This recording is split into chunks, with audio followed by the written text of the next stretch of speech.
आज का पहला पाठ रोमियो के नाम संत पौलुस का पत्र, अध्याय 3, पद संख्या 21 से 30।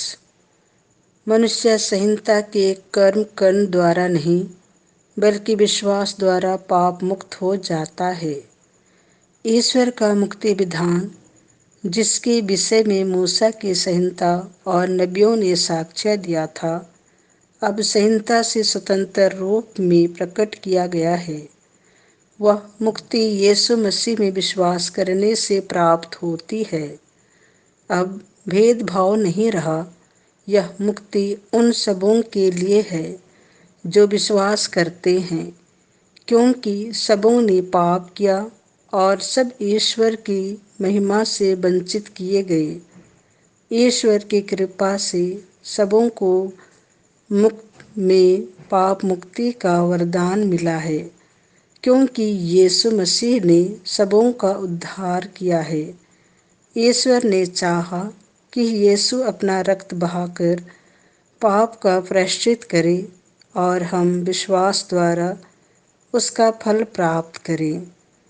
ईश्वर ने इस प्रकार अपनी न्यायप्रियता का प्रमाण दिया, क्योंकि उसने अपनी सहनशीलता के अनुरूप पिछले युगों के पापों को अनदेखा कर दिया था।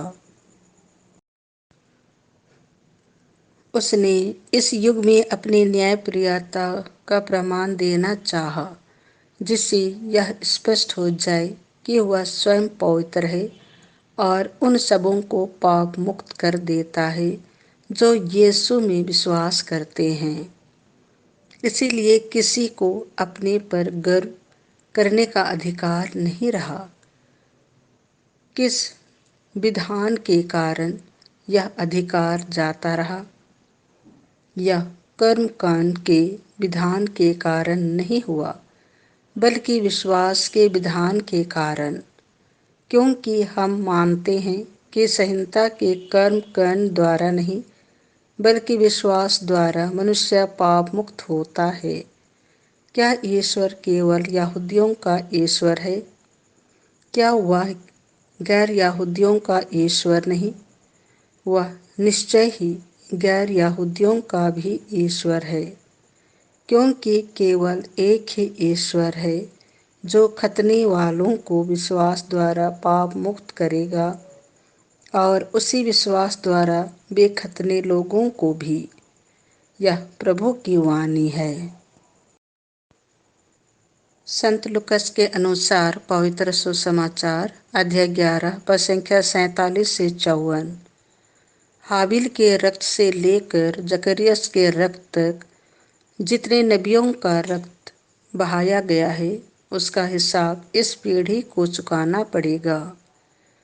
प्रभु ने कहा, धिक्कार तुम लोगों को, क्योंकि तुम नबियों के लिए मकबरे बनवाते हो, जबकि तुम्हारे पूर्वजों ने उनको मार डाला है।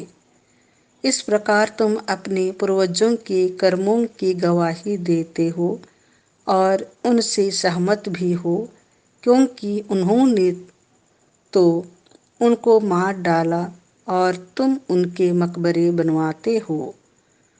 इस कारण ईश्वर की प्राज्ञा ने यह कहा है, मैं उनके पास नबियों और प्रेरितों को भेजूंगा। वे उनमें से कितनों को मार डालेंगे और कितनों पर अत्याचार करेंगे।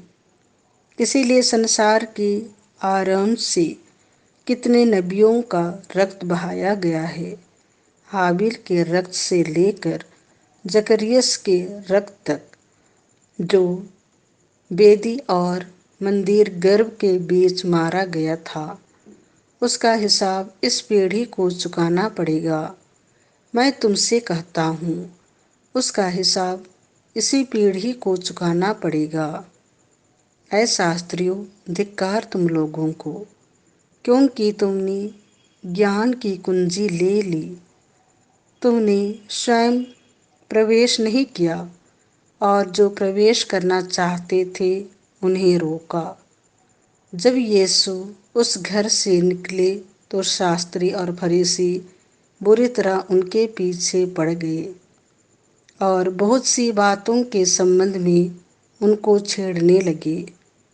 वे इस ताक में थे कि यीशु के किसी न किसी कथन में दोष निकाल लें। यह प्रभु का सुसमाचार है।